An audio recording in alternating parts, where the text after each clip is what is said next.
On s'est toujours beaucoup questionné sur l'embryon humain, et cela depuis l'Antiquité. Il y a une littérature considérable et de très haute volée à laquelle les plus grands penseurs ont contribué. Mais jamais la question de sa dignité n'a été aussi essentielle qu'aujourd'hui. Il y a une sorte de double mouvement. D'un côté, une accélération stupéfiante de la science. Par exemple, depuis 5-6 ans, on sait modifier l'ADN des embryons humains. Et de l'autre, on a un effondrement de l'encadrement et de la protection, notamment juridique, de l'embryon.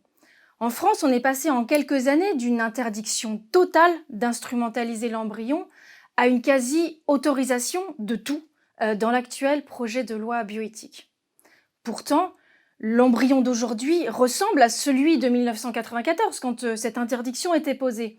Sa nature n'a pas du tout changé, son développement non plus. Alors pourquoi ce qui justifiait de ne pas l'instrumentaliser ne serait-il plus valable aujourd'hui? Si le cadre protecteur s'effiloche par des volontés humaines, politiques, c'est parce que les nouvelles biotechnologies impliquent et induisent de nouvelles mentalités qui transforment notre regard sur lui. On est passé de la vie donnée à la vie produite. Cela ne pouvait pas être anodin. L'embryon entre nos mains est passé sournoisement, mais sûrement, de sujet à objet. Alors je voudrais explorer avec vous cette question qui me semble aujourd'hui vraiment essentielle. Qui est l'embryon humain? Mon premier point est que nous sommes tous partis du même starting block. C'est une immense simplicité de comprendre cela, en fait, c'est que le départ de toute nouvelle vie est la conception. C'est une donnée scientifique et logique. Il n'y a aucun autre point du temps ou de l'espace qui ne définisse la première page d'une vie que celle de la fécondation. Vous et moi, si nous remontons le fil de notre vie, nous arrivons tous au même point. Nous avons en commun d'avoir commencé à vivre en étant une seule et unique première cellule que l'on appelle zygote. Certes, l'embryon n'a pas de visage, il n'a pas de voix. Ainsi, il n'est pas notre semblable dans l'espace ici et maintenant, mais il est notre semblable dans le temps. Il est celui que nous avons tous été. De même pour les embryons qui existent maintenant, ils sont nos semblables au futur. Toute la puissance de l'être humain est inscrite dans la première cellule. L'embryon est vivant, il fait évidemment partie de l'espèce humaine. Et aujourd'hui, la science, la philo, tout le monde s'accorde pour dire de l'embryon humain qu'il est un être humain dont il possède tous les critères. Et dans ce deuxième point, j'aimerais vous parler de la puissance de l'être humain qui est inscrite dès cette première cellule. Je ne dis pas être humain en puissance, je dis volontairement puissance de l'être humain. La matière seule, en elle-même, ne vit pas. La vie ne naît pas de la matière, mais la vie anime la matière. Si les cellules se multiplient, c'est parce que cette matière est animée. Il y a un principe de vie qui anime tous les êtres vivants, végétaux, animaux et humains. Et si on considère le caractère singulier de l'être humain dans le monde du vivant, alors ce principe de vie qui infuse l'être humain est évidemment particulier parce que déjà et seulement humain. La première cellule, vous le savez, elle se crée à la fécondation lorsque les chromosomes paternels et maternels se réorganisent pour créer un nouveau patrimoine génétique. À ce moment-là, le zygote est animé par son principe de vie et il contient son ADN du coup qui est unique et singulier. Notre ADN, c'est un très long filament de 2 mètres de long dans chaque noyau de cellule. C'est comme notre immense encyclopédie qui porte l'information de notre mode d'emploi unique au monde, complet et universel. Il est rédigé en milliers de bases à partir de 4 lettres. Mais l'ADN n'est pas la cause première du développement, mais il en est l'instrument privilégié. Et bien sûr, il compte beaucoup pour construire qui on est, parce que l'ADN est une pièce maîtresse que le principe de vie utilise pour permettre à la vie de se déployer. Très tôt, le zygote sait qu'il ne va pas juste répliquer son ADN pour se dédoubler en 2, puis 4 cellules, parce qu'il passe, par exemple, par le stade de 3 cellules. Ce n'est pas juste un amas de cellules qui ne ferait bêtement que se multiplier. Ces cellules communiquent vraiment entre elles. Elles savent déjà qu'elles sont un individu en devenir et le zygote sait qu'il est à l'origine d'un organisme complexe. Je vous partage ici 2 anecdotes. Quand on prélève une ou 2 cellules sur un embryon de 8 ou 16 cellules pour réaliser un diagnostic préimplantatoire, l'embryon continue normalement son développement parce que les cellules communiquent. Et donc, elles se réorganisent malgré le manque. Deuxième anecdote, des études démontrent aujourd'hui avec certitude que l'embryon est capable de s'auto-réparer. Dans un embryon, il n'est pas rare que certaines de ces cellules contiennent un nombre anormal de chromosomes. C'est ce qu'on appelle une aneuploïdie. Ça peut concerner quelques cellules et pas forcément tout l'embryon. Eh bien, nous savons que l'embryon est capable d'éliminer ces cellules anormales juste avant et même aussi peu après son implantation dans l'utérus. C'est fascinant et ça soulève le problème de la fiabilité du diagnostic préimplantatoire dont finalement le risque d'erreur n'est pas nul parce que si on tombe sur une cellule anormale, qui est peut-être la seule, on va rejeter l'embryon même si il y avait des chances que finalement il se répare et que tout aille bien. Je vais aborder maintenant cette organisation embryonnaire qui est un phénomène d'une complexité extraordinaire. C'est un processus continu auquel nos cerveaux ne sont finalement pas habitués parce que on est plutôt habitué aux constructions qui se font pièce par pièce, comme pour construire une voiture ou même juste un Kinder. C'est tout à fait différent pour l'embryon, vous allez le voir. On n'amène pas des pièces détachées les unes après les autres. Parce que l'existence de l'être humain, c'est un processus évolutif et continu. Une étape n'est jamais que la conséquence en elle-même en fait, des étapes d'avant. Et une étape n'est humaine que si la précédente l'était, et évidemment comme ça jusqu'au zygote, parce que toute cette matière en croissance continue au fond d'obéir à son principe souverain et originel. L'individu, il n'est pas d'abord une plante, puis un animal, puis un humain, mais dès le premier instant de son existence, il est humain, même si les caractères humains visibles ne vont émerger qu'au cours de sa propre évolution. D'ailleurs, cette première cellule, elle est même déjà sexuée. Elle est XX ou XY, elle est garçon ou fille. Au fond, l'embryon est le seul au monde à avoir la propriété de s'édifier lui-même. Il est son propre architecte et toutes les étapes sont prévues dès le zygote selon un programme bien défini. C'est comme un joueur d'échecs qui aurait déjà en mémoire toute sa partie, dans laquelle le premier coup compte évidemment autant que le dernier. Au fond, le zygote, c'est la cellule fondatrice. En elle est contenue déjà toute la puissance de l'être humain. L'embryon n'est pas un projet parental, il est un projet de lui-même. Et au fur et à mesure de cette construction magistrale, il n'y a aucun changement de nature, ni aucune gradation de valeur. On ne peut pas définir l'embryon comme une personne, mais en tout cas au stade précoce de son développement, mais il n'est pas personne. Car toutes ces observations dont je viens de vous parler fournissent des indications précieuses pour discerner rationnellement une présence personnelle dès l'apparition d'une vie humaine. Et on peut alors se demander, mais comment un être humain ne serait-il pas une personne humaine? Il n'y a pas de gradation, ni de valeur, ni de changement de nature au cœur de ce développement embryonnaire. Alors au fond, l'embryon humain a dès son commencement une dignité propre à la personne humaine. Alors voyez, choisir de ne pas accorder la dignité à l'embryon humain, est-ce que ce n'est pas au fond introduire des critères de discrimination sur la base du développement biologique ou psychologique? Je vous partage ici encore une anecdote. Je parle de puissance de l'être humain, mais on pourrait aussi parler d'une fascinante puissance de vie. Vous savez que tous les embryons peuvent être cryoconservés dans le froid, mais est-ce que vous savez que le record, enfin si on peut dire record, c'est la naissance d'une petite fille il y a juste quelques semaines qui est née après 27 ans de congélation. Elle a été conçue in vitro avant même que ne vienne au monde la femme qui a adopté et porté cette petite fille qui avait été embryon abandonné par ses parents biologiques.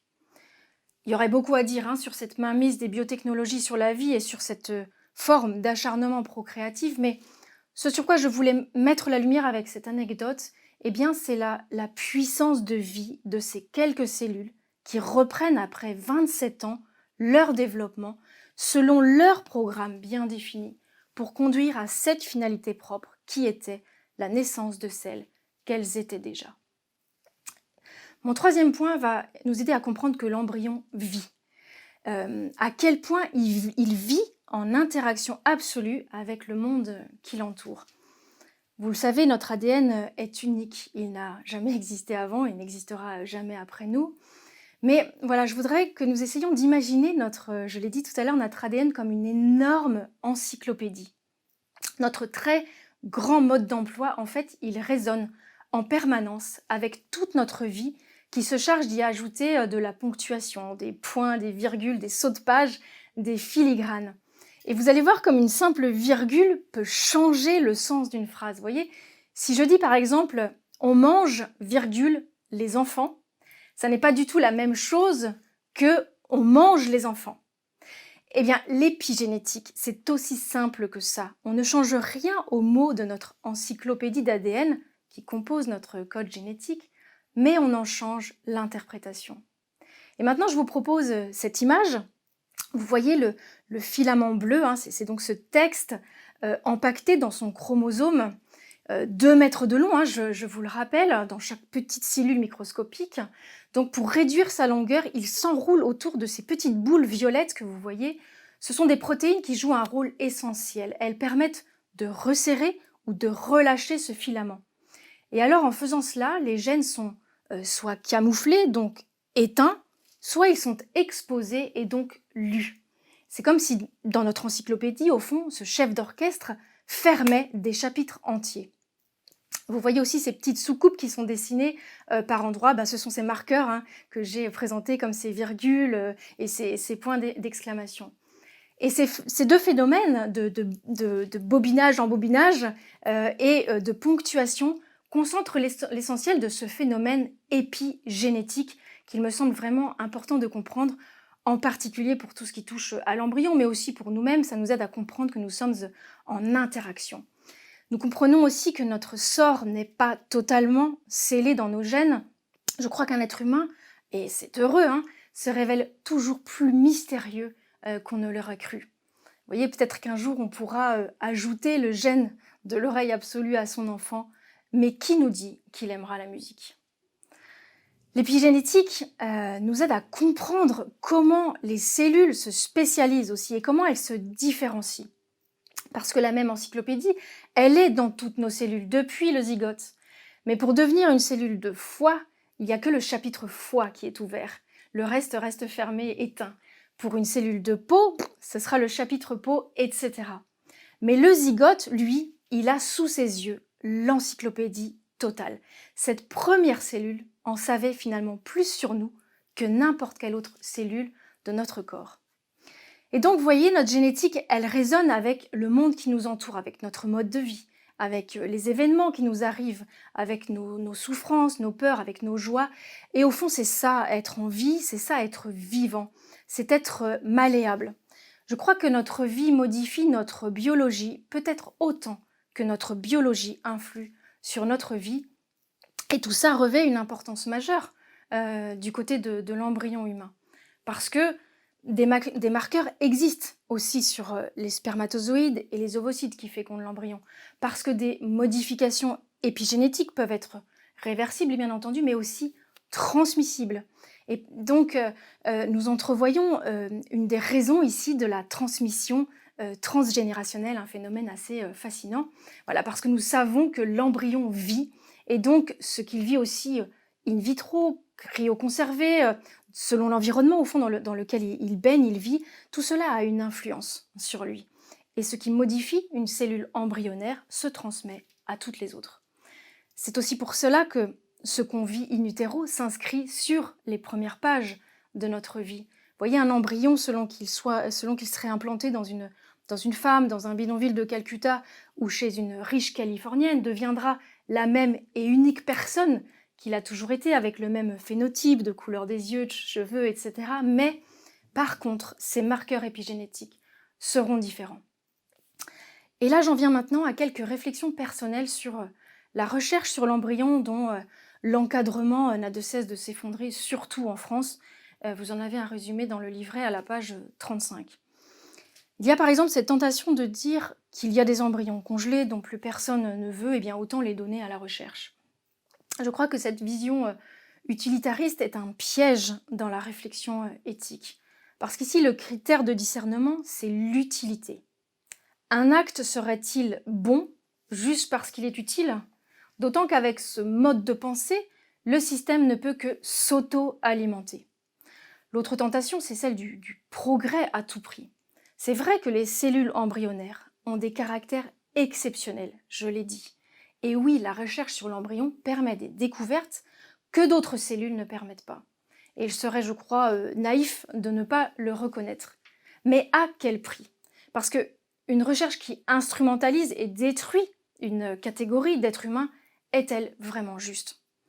La question ici, justement, est celle de la dignité humaine.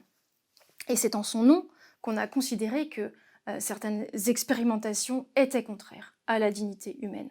Nous pouvons trier les embryons, parfois selon des critères qui sont juste esthétiques. Nous pouvons créer la vie de toutes pièces avec ces gamètes artificiels.